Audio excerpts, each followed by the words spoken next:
Good morning students. Forbes के e learning platform पे मैं आपका स्वागत करता हूँ। आज हमारा वोकैब का जो सेकेंड सेशन है और इसमें जो वर्ड्स हमने फिर लिए हुए हैं, देखिए 1920 का जो सीजीएल में पूछे गए 1920 के दरमियान का, तो बढ़िया से हम लोग को समझना है और रिवाइज भी करना है। हम इनके इन मेन वर्ड के अलावा और भी जो भी एक आध वर्ड्स हो गए बीच बीच में, उनके बारे में भी कुछ आपको बताते रहेंगे। हम चाहेंगे कि ज़्यादा से ज़्यादा वर्ड्स हम इस्तेमाल में यहाँ पे लें ताकि वो आपको याद रह सके बार बार। ठीक है बच्चों, स्टार्ट करते। पहला वर्ड ऑब्लिगेटरी। ऑब्लिगेटरी का मतलब क्या होता है बोलिए? Compulsory. Compulsory. So obligatory is compulsory और इसके लिए यहां पे भी एक वर्ड दिया हुआ दैट्स मैंडेटरी। सो ऑब्लिगेटरी जैसे आप एग्जांपल के तौर पे लिखते हैं ना कि जैसे आजकल आप बोलते हैं ना कि कार में बैठने के बाद सीट बेल्ट लगाना बहुत ही ऑब्लिगेटरी हो गया। So use of seat belt is obligatory now.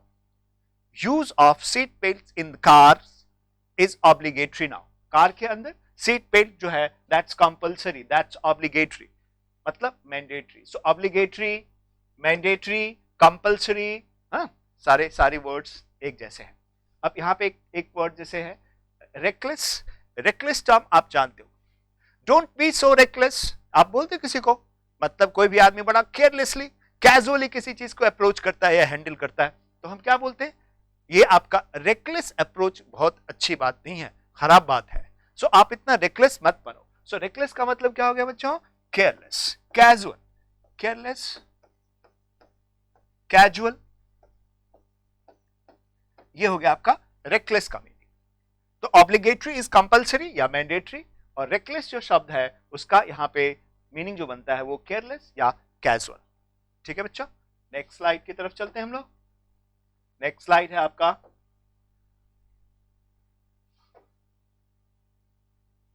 Scintillating.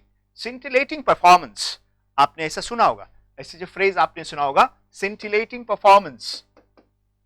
Scintillating performance, performance, her performance was scintillating. Performance, her performance was scintillating. तो सिंटिलेटिंग का मतलब क्या होता? स्पार्कलिंग। स्पार्कल करने समझते हैं बच्चा? स्पार्कलिंग, स्पार्कलिंग मतलब ब्रिलियंट। स्पार्कलिंग मतलब ब्रिलियंट, ब्रिलियंट। स्पार्कलिंग या ब्रिलियंट या ग्लिटरिंग। ग्लिटरिंग टर्म भी आप यूज कर सकते हैं सिंटिलेटिंग के लिए। और क्या टर्म यूज कर सकते हैं आप? ग्लिटरिंग। सो ग्लिटरिंग, स्पार्कलिंग, ब्रिलियंट, सिंटिलेटिंग, ये सारे के सारे टर्म्स जो हैं एक ही मतलब होता है। ठीक है बच्चों, सो नेक्स्ट वर्ड की तरफ हम बढ़ेंगे। इसी में एक टर्म है स्टिंगिंग। अगर आप स्टिंगिंग का मतलब जानते हैं, आप जानते हैं स्टिंगिंग स्मेल या स्टिंगिंग जो भी चीज, स्टिंगिंग का स्मेल, कहीं कहीं से बोलते हैं बड़ा स्टिंगिंग स्मेल आ रही है। स्टिंगिंग स्मेल का मतलब क्या होता है? Very strong. स्टिंगिंग का मतलब क्या हो गया? Very strong, very strong, that's stinging. So stinging smell, इस तरह से हम यूज में लेते हैं। मेरा ख्याल है आप लोग समझ गए इस बात को, और अब हम नेक्स्ट स्लाइड की तरफ मूव करते हैं। नेक्स्ट जो वर्ड है ये भी 2019 का, सारे के सारे वर्ड्स बच्चों 2019 सीजीएल में पूछे हुए हैं, उसी को हम लोग डिस्कस कर रहे हैं। पैथेटिक, आपने ये टर्म पढ़ा पैथेटिक। पैथेटिक क्या होता है बोलिए? पैथेटिक का मतलब होता है पिटिएबल। पिटिएबल, या इसके लिए आप दूसरा टर्म पिटियस भी यूज कर सकते हैं। पिटियस, पिटियस या पिटिएबल या पिटीफुल। देखिए यहाँ पे पिटीफुल टर्म लिखा हुआ, पिटीफुल भी लिखा हुआ। सो पिटीफुल, पिटियस या पिटिएबल, ये सारे के सारे जो टर्म हैं, या टचिंग, आपने एक टर्म ये भी सुना होगा टचिंग, टचिंग है ना, ये भी होता है pathetic. So they live in pathetic condition. Pathetic का मतलब हम तब यूज में लेते हैं जब कोई भी सीन या कोई भी बात देखने के बाद या सुनने के बाद हमारे इमोशंस बहुत ही ज्यादा उसकी चीज को बहुत हमको फील टच करने वाला होता है, हमारे दिल को छू जाता है। मुझे लगता है यार देखो ये लोग कितने खराब हालत में रह रहे हैं। So they are living in a pathetic condition. Slum dwellers are living in pathetic condition. So slum dwellers, झुग्गी झोपड़ी में रहने वाले लोग बेचारे किस कंडीशन में रहते हैं? ऐसे कंडीशन जिसको अगर आप देखोगे ना तो उनके पास सैनिटेशन नहीं है, प्रॉपर पानी नहीं है, बिजली नहीं है, उसका मतलब अप्रोच रोड नहीं है उनके पास, तो भाई पैथेटिक कंडीशन में वो लोग रहते हैं।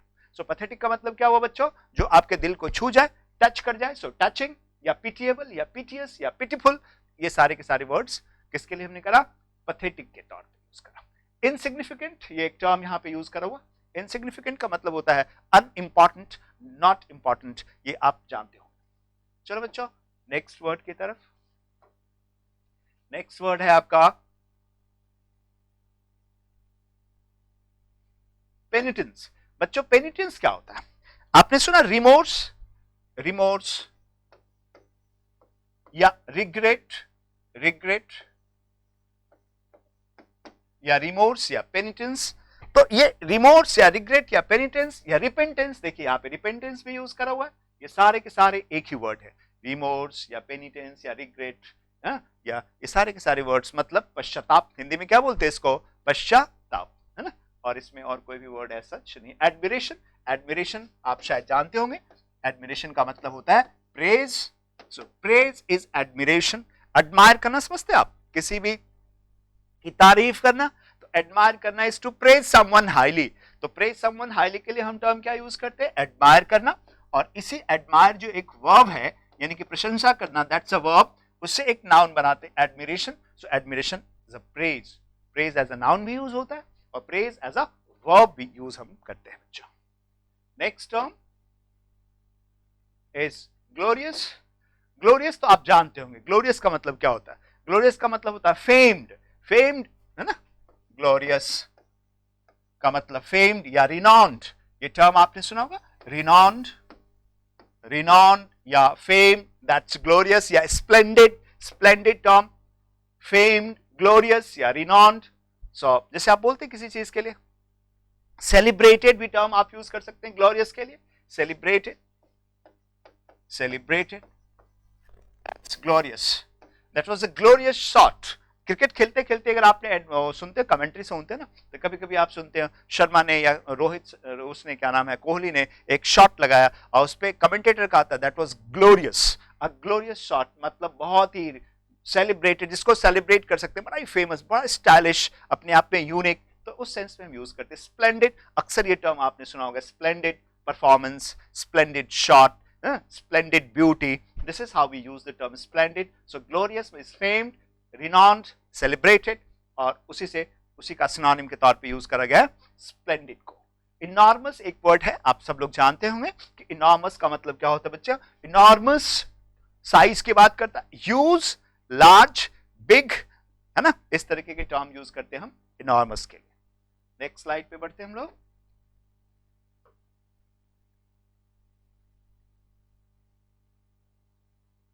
That's implore. अब बच्चों इम्प्लोर का मतलब क्या होता है पता है आपको, इम्प्लोर का मतलब होता है बीसीच करना। बीसीच करने का मतलब होता है बेग समवन, बेग, है ना, he implore, hey I implore you to help, help me, I implore you to help the poor, मैं आपसे विनती करता हूं। एग्जैक्ट मीनिंग हिंदी में क्या बनता है इम्प्लोर का, आपको पता है, विनती करना, यू नो, विनती करना, किसी से मतलब विनती करना, दैट्स इम्प्लोर करना। So I implore you to help the poor, मैं आपसे विनती करता हूं कि आप जो गरीबों को की मदद करें। सो प्लीड, ये जो टर्म आपने देखा यहां पे लिखा हुआ विनती करना, दैट्स अ प्लीड, प्लीड लिखा हुआ। सो प्लीड या बेग या बिसीच या इम्प्लोर, ये सारे के सारे, इम्प्लोर, बिसीच, बेग, है ना, प्लीड, ये सारे के सारे मतलब होता है विनती करना, किसी से बहुत ही सिंसियर रिक्वेस्ट करना।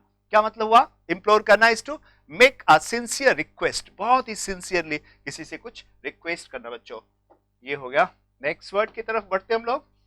नेक्स्ट वर्ड है आपका फ्यूरी।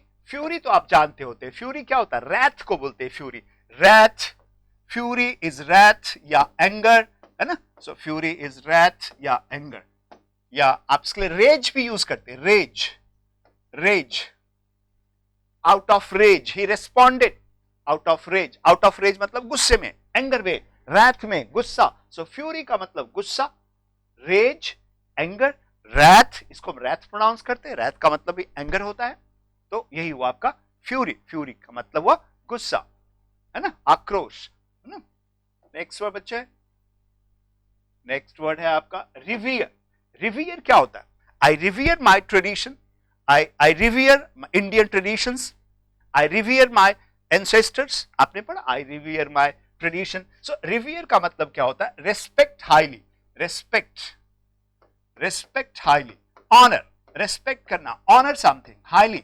So honor करना, respect करना highly, that's called revere. So revere is respecting something. जैसे आपने मैंने एक सेंटेंस बनाया कि respect your, I respect या I revere my traditions या our tradition, my traditions,